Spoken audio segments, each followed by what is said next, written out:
네, 볼리TV 시청자 여러분 안녕하십니까, 성용입니다. 네, 조효정입니다. 네, 볼리스트의 조희종 기자와 함께 자, 간밤에 있었던 토트넘 관련 소식, 손흥민 선수에게 영향이 있다라고 현지에서 보도들이 나오고 있는 네덜란드 국가대표 출신의 라리가 비아레아 선수입니다. 이 단주마 선수 영입 관련해서 이게 어떻게 돌아가는 상황인지, 정말 뭐 손흥민 선수 입지에 영향이 있는 건지 아니면 왜 그런지 이 얘기를 좀 포괄적으로 해보려고 합니다. 일단 이 선수 영입 소식이 25일 오전에 이제 한국 시간으로 이제 발표가 났죠. 네. 에버턴으로 이적하려는 선수를 하이제킹해서 토트넘이 임대에 성공했다고 합니다. 그럼 도대체 이 선수가 누구길래 토트넘 네. 영입을 하려고 했냐? 이 선수가 원래 네덜란드 이제 PSV 유소년을 거쳐서 뭐 네이먼이라는 팀, 그리고 클리프 브리어라는 벨기에 팀을 담았었고요. 그리고 2019년 여름에 본머스에 입단했던 적이 있습니다. 네. 그때 이제 EPL을 한 시즌 경험을 했는데 당시에는 14경기 출장했는데 공격 포인트를 하나도 기록하지 못하고 네. 별다른 활약 없이 이제 EPL 생활을 마무리했고요. 그리고 본머스가 강등을 당하면서 다음 시즌은 챔피언십 2부 리그에서 뛰었는데 그때는 또 잘했습니다. 33경기 15골 하면서 이때 활약을 바탕으로 스페인 거항 비아레알로 입단을 네. 하게 됐습니다. 그렇습니다. 뭐 1부 리그에서는 뭐 결론적으로 말씀드리면 잉글랜드 1부 리그에서는 별 성과가 없었던 선수인데 아무튼 2부 리그에 잘했고 라리가로 건너가서 지금 지난 시즌에 풀시즌 뛰었고 이번 네. 시즌 이제 있는데 뭐 성적이 그렇게 막 엄청난 선수는 아니에요. 뭐 잘했지만. 그렇죠. 첫 시즌에는 뭐 어느 정도 했다라고 볼 수는 있겠죠. 리그 23경기 뛰면서 10골을 넣었고 네. 또 챔피언스리그 이때 비아레알이 4강까지 갔었잖아요. 네. 지난 시즌에 그때 그때 잘했죠. 네. 11경 6골을 넣으면서 나름 임팩트가 있었는데 사실 이 선수가 부상이 꽤 많았기 때문에 네. 뒤에도 말씀드리겠지만 그러면서 많은 경기를 소화하지 못했고 올 시즌에도 10경기 3골에 그치면서 다소 좀 기복이 있는 모습을 보여주고 있습니다. 네, 그렇습니다. 약간 좀 그 뭐랄까 97년생이기 때문에 이제 어린 나이는 아니지만 좀 약간 전망이 좀 쉽지 않은 약간 좀 뭐랄까 좀 기복이 있는 그런 선수로 생각이 되고요. 위에 여기 이제 그 로마노 기자가 이분이 뛰면 거의 뭐 요즘은 그렇죠. 뭐 곧 펌이 나오는 오피셜이 나오는. 근데 이럴 수 이분이 있는데. 이제 단주마에 에버턴행을 히어로이그로 뛰었었거든요. 근데 토트넘이 이럴 줄은 몰랐다. 그렇죠. 그런 거죠. 네. 그 하이제킹 그렇죠. 흔히 우리 표현 쓰는 그 납치를 했는데 에버튼하고 메디컬까지 하고 단주마도 뭐 에버튼의 일부 잔류를 위해서 뭐 이런 인터뷰까지 네. 한 걸로 알고 있는데 토트넘이 갑자기 토트넘 이적설이 거의 없던 선수인데 그렇죠. 네 하이제킹을 해가지고 토트넘에 오는 걸로 이렇게 좀 아직 사인 안 했습니다. 저희 녹화하는 상황. 이것도 어떻게 될지는 모르죠. 그렇죠. 네. 하이제킹이 될 수도 있겠지만 아무튼 굉장히 지금 뜨거워진 그런 선수인데 임대이고요. 에버튼도 임대 계약이었고 토트넘이 온다 해도 이제 임대인데 지금 이제 저희가 이 선수에게 굳이 이렇게 관심을 갖는 이유는 손흥민의 좀 뭐 대체자까지는 좀 그렇고 손흥민이 경쟁자? 부진하니까 손흥민의 경쟁자, 손흥민이 폼이 올라올 때까지 대신 쓸 수 있는 선수다. 이런 얘기가 하나가 있고. 또 지금 쿨루셉스키가 저희가 뒤에 말씀드리겠습니다만 쿨루셉스키가 좀 자기 잘못이라고 해야겠죠. 네. 뭐 일정 포함이 돼 있다. 네, 뭐 그렇죠. 정도. 어쨌든 유벤투스 스캔들에 연루가 돼서 지금 자격 정지, 출전 정지를 당할 수도 있다. 한 달 이상. 뭐 이런 얘기도 나오고 있었으니 그것 때문이다. 아무튼 공격수입니다. 이선에서 어디든 뛸 수 있는 선수인데 이제 그런 어떤 그 포석 차원에서 영입을 하는 거라고 볼 수가 있는데 실제로 손흥민 선수하고 좀 비슷한 면이 좀 있다면서요? 이 선수가 플레이 스타일이라든지 뭐 유형이라든지 이런 면에서 좀 손흥민 선수가 겹치는 면이 있습니다. 네. 주발이 오른발인데 이 선수가 양발에 다 능하거든요. 네. 왼발로도 골을 넣을 수 있는 그런 선수고 이 선수 위치가 앞서 말씀해주신 것처럼 이선을 다소화할 수 있는데 특히 주 포지션은 왼쪽 윙어. 뭐 그리고 득점력도 갖췄다.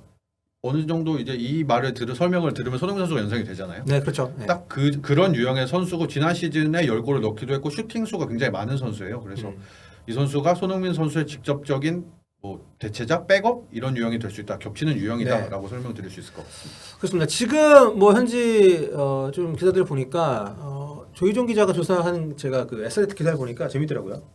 네, 이 단주마에 대한 이야기가 여러 가지가 있는데요. 뭐 특징이라고 할 수도 있겠는데 먼저 이 선수가 일단 유리몸입니다. 네. 네, 유리몸이라는 특징이 있고 성인 무대 자주 뛰지 못했고 지난 시즌 그렇게 잘하는 와중에도 23경기밖에 리그 뛰지 못했고 네. 그리고 또 한 가지가 이제 말씀해주신 에슬레틱 기사에 나오는 내용인데 이 선수가 멘탈 문제가 조금 약간 거론이 되는 유형의 선수입니다. 애슬레틱에서 이게 본머스 시절의 기사거든요. 그때 본머스 시절 챔피언십에서 잘하고 있고 뭐 그 전에 전후로 이제 나온 기사인데 단주마를 지도했던 지도자의 실제 인터뷰에 따오면서 단주마의 성격을 표현을 했는데 이 선수가 거만한가 자기 네. 자신감이 있는 유형의 사이에 있는 선수다. 어떻게 보면 거만한 걸로 볼 수도 있다라고 할 수 있겠죠. 그리고 네. 뭐 이미 이전 소속팀에서 많은 선수에게 사랑받는 모든 이에게 사랑받는 선수는 아니었다. 네. 조금 호불호가 갈릴 수 있는 유형의 선수다. 요거는 손흥민 선수하고 좀 반대네요. 그렇죠. 손흥민 선수는 모두에게 사랑받는 유형이잖아요. 네. 그렇죠. 그러면 다르고 뭐 왜 그러냐면 매 경기 뛰고 싶어한다 이 선수가. 근데 다른 선수가 자기 대신 기용이 되면 이해를 못하는 경향이 있다. 뭐 이런 식으로 인터뷰한 내용이 담겨 있었습니다. 네, 다른 선수를 그러니까 이거는 본인이 일단 몸이 안 좋은데 어쨌든 그만큼 몸이 괜찮을 때는 전 경기를 뛰고 싶어하는 약간 뭐 이런 내용만 보면 팀워크에 뭐 저희가 될 소지가 있는 선수이긴 하지만 뭐 사실 기량이 좋은 선수들은 뭐 저런 요소들이 조금씩은 다 있다고 볼 수가 있긴 한데 아무튼 만약에 토트넘에 오게 된다면은 저런 부분들이 좀 많이 억제가 됐으면 좋겠다는 생각이 좀 들고요. 그래서 지금 손흥민 선수를 대체할 수 있는 선수라는 얘기들이 많이 나오는 것은 손흥민 선수가 최근에 어쨌든 폼이 좋지 않기 때문에 지금 1월 이적 시장에 오는 선수는 누가 오든 간에 적응기 없이 바로 또 실전 투입이 돼야 되니까 그런 부분인데 제가 최근 올 시즌 경기 영상을 좀 봤는데 잘 못하는 장면들이 많더라고요. 부상을 거치면서 좀 네. 폼이 꺾였어요. 작년 네. 전반기에는 잘했는데 그 이후로 부상이 많으면서 조금 꺾인 상태로 그래서 이제 또 비아리에 풀어주기도 했겠죠. 그렇습니다. 비아리아 입장에서는 어디 가서든 다시 폼을 찾아와라. 자극이 필요한 선수니까 뭐 이런 얘기를 했을 것 같은데 지금 또 다른 전망은 뭐 손흥민도 손흥민이지만 지금 최근에 폼이 올라와 있는 쿨루셉스키 그리고 손흥민 선수하고는 포지션 다르지만 벤탄쿠르 이 둘의 공통점은 유벤투스에서 함께 온 선수들인데 요 두 선수가 자칫하면 1개월 이상 경기에 못 나설 가능성이 있다. 그렇기 때문에 그걸 대비해서 단주마를 급하게 데리고 온 거다. 이런 얘기가 좀 있지 않습니까? 네. 네. 유벤투스가 이제 최근에 많은 팬분들이 이미 알고 계시다시피 회계 장부를 조작했다는 혐의가 이제 인정이 돼서 네. 징계를 받았죠. 승점 그렇습니다. 15점이 삭감이 됐고 파라티치 단장도 네. 현재는 이탈리아 내에서 적용만 되는 거지만 자격정지 징계를 받았고 그렇습니다. 이게 확정이 되면 30개월 그렇죠. 거의 뭐 이렇게 되면 해고 아닙니까? 그렇죠. 뭐 사실 떠나야 되는 상황이 2년 되겠죠. 넘게 일을 못하는 건데. 그게 뭐 이적료 수익이 과다 책정됐다 뭐 이런 식으로 문제가 됐던 건데 혐의가 여기서 끝이 아닙니다. 네. 유벤투스가 또 하나의 혐의가 더 있는데 그중 여러 가지 혐의가 더 있는데 그중 하나가 코로나19 기간에 급여 조작을 했다. 네. 이 문제가 돼 있는데 여기에 이제 쿨루셉스키 그리고 벤탄쿠르 선수가 연계가 되어 있습니다. 네, 이게 뭐 보니까 뭐냐면 이제 유벤투스가 코로나19 때 많은 팀들이 그 직원 삭감을 했잖아요. 급여 삭감을 그 직원들을 내보낸 팀들도 있고. 근데 유벤투스가 이때 선수들이 구단을 위해서 급여를 4개월 동안 삭감하기로 동의했다. 이렇게 발표를 했는데 실제로는 그렇지 않았다고요. 네, 1개월을 삭감한 건 맞는데 나머지 3개월분에 대해서는 그때 받진 않았지만 나중에 뒤로 뭐 뒷돈으로 했겠죠. 뭐 테이블 아래로 뭐 이런 표현을 쓰던데 뭐 이미 이적을 하는 선수에게는 바로 인센티브 형식으로 아닌 선수에게는 보너스 형식으로 추후 지급을 하겠다라고 약속을 했다라고 해요. 근데 이 네. 보너스를 나중에 장부에 기입하면 사실 상관이 없는데 네. 이걸 장부에 기입하지 않고 아까 말씀드린 것처럼 테이블 아래로 몰래 뒷돈으로 주겠다 이런 약속을 했는데 이걸 선수들도 오케이를 했다라는 네. 혐의가 있는 거고요. 그때 뭐 키엘리니가 단톡방에 이 얘기를 전하면서 뭐 이거 외부에 알리지 마라 이런 얘기를 했다는 이야기도 있고 알면서도 이게 범죄를 저질렀다 이렇게 된 거죠. 그리고 선수들은 여기에 동조했다는 혐의를 인정을 받게 되면 여기에 대해 징계가 내려질 수 있다 이런 이야기입니다. 요게 아무튼 제가 이 숫자 경제력이 되게 약합니다. 전공 그거 아닙니까? 경영이 하죠. 네.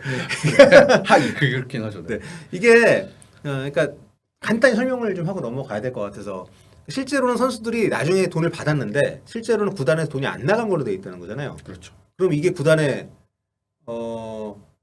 돈을 썼는데 안 쓴 걸로 되니까 구단이 그걸로 인해 가지고 뭐 세금을 덜 내는 뭐 이런 건가요? 수익이 이제 과다하게 측정이 된 거죠. 우리는 수익을 이만큼 냈다. 아, 특히 부식회계 그렇죠. 중에 스포츠 중에 하나인 거군요. 그렇죠. 네. 유벤투스는 또 이탈리아에 상장이 되어 있는 회사이기 때문에 네. 이런 걸 투명하게 적용을 해야 되는데 그렇지 않았고 이게 또 유럽 축구에서는 FFP에 위반이 될 수도 있잖아요. 네. 버는 만큼 써야 파이낸셜 되는데 페어플레이. 네, 버는 만큼 써야 되는데 버는 걸 과다하게 측정을 한 거니까 네. 아는 거 나와서 한번 짚어봤습니다. 네. 이런 면에서 문제가 될 수 있다. 그리고 그 명단에 벤탄쿠르와 쿨루셉스키가 있다. 네. 이런 상황입니다. 요게 이제 그 파올로 질리안이라는 그 이탈리아 기자죠. 이분이 공개한 그런 리스트인데 여기에서 이게 그러니까 맨 위에 보면 이제 벤탄쿠르가 있고 중간에 11번에 보면 콜루스키가 이제 있는 건데 요게 그러니까 여기 있는 대로 지급이 안 됐다는 건가요?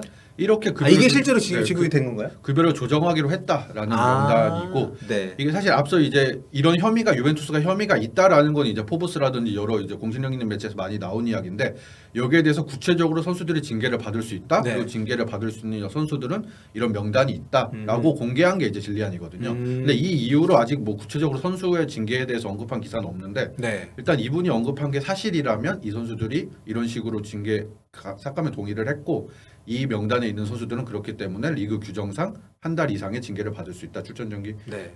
적용될 수 있다라고 진리안이가 이야기를 한 상황입니다. 네. 근데 이게 입증이 되고 모든 결판 나고 하려면 시간이 오래 걸릴 것 같아서 제 생각에는 이게 뭐 단주마는 어쨌든 임대니까 올 시즌 하반기 정도잖아요. 그렇죠, 네. 그 안에 이게 뭐 정지가 발효가 될지 솔직히 좀 의문인데 뭐 실제 경기 스타일 이런 걸 봐도 클루스키하고는 좀 다르지 않나요? 네, 클루셉스키는 사실 네. 직접 이제 공을 뭐 패스를 뿌려주기도 하고 이런 유형인데 단주마는 직접 마무리하는 유형에 가깝거든요. 네. 뭐 이런 면을 고려해보고 또 단주마가 오른쪽도 뛸 수 있긴 하지만 왼쪽이 조금 더 익숙한 포지션인 걸 감안하면 클루셉스키의 직접적인 대체자는 아니지 않나. 뭐 이런 결론 내릴 수 있을 것 같습니다. 클루스키의 이태 가능성 때문에 왔다기보다는 그래서 소르민 선수와의 경쟁 구도라는 현지 기자들의 뭐 예측이 전망이 뭐 틀린 것은 아니다 이렇게 볼 수 있는 그쪽에 더 거네요. 가까울 수 있다. 네. 그렇게 볼 수 있겠죠. 그래서 현지에서 뭐 이런 식으로 예측을 좀 많이 하고 있다 그래요. 만약에 단준마가 오면 손흥민이 직접적인 견제자가 될 것이고, 그래서 손케쿨에서 이제 단케쿨 이런 구도로 갈 수 있다. 그래서 현지 기자들도 뭐 그런 얘기들을 좀 많이 하고 있던데. 네, 이브닝 스탠다드에서 기사가 나왔는데. 네. 사실 이게 뭐 예상 베스트 11 뭐 선발이다라고 확언은 한 건 아니지만 네. 단주마가 온다면 이 자리에 기용될 수 있다 이런 라인업이었거든요. 네. 근데 그게 어쨌든 주 포지션이 왼쪽 윙어 자리다 보니까 손흥민 자리를 뛸 수밖에 없다. 뭐이 자리에 뺄 수밖에 없다. 이런 라인업을 올린 건데 마침 손흥민이 최근 고전을 하고 있기 때문에 네. 단주마가 새로운 옵션이 될 수 있다. 그리고 만약에 352 시스템을 쓰게 되면 원래 손흥민 케인 투톱이잖아요. 근데 그렇죠. 단주마 케인 투톱이 구성될 수 있다. 음. 이런 식의 예측을 했습니다. 왼쪽 윙백으로도 쓸 수 있다고. 네, 이건 급할 경우 극단적으로 그렇게 그렇죠. 될 수도 있다라고 네. 이야기를 했습니다. 참 지금 뭐 이게 HITC에서 쓴 저 위 영어로 된 거 저기에서 뽑은 제목인데 직접적으로 손흥민을 건드렸어요. 여기 좀 더 이제 한 발 더 나간 거죠. 그렇습니다. 진짜 걱정해야 된다. 네, 토트넘 전문 기자 중에서 가장 그래도 공신력 있는 기자 중에 한 명인 골드 기자.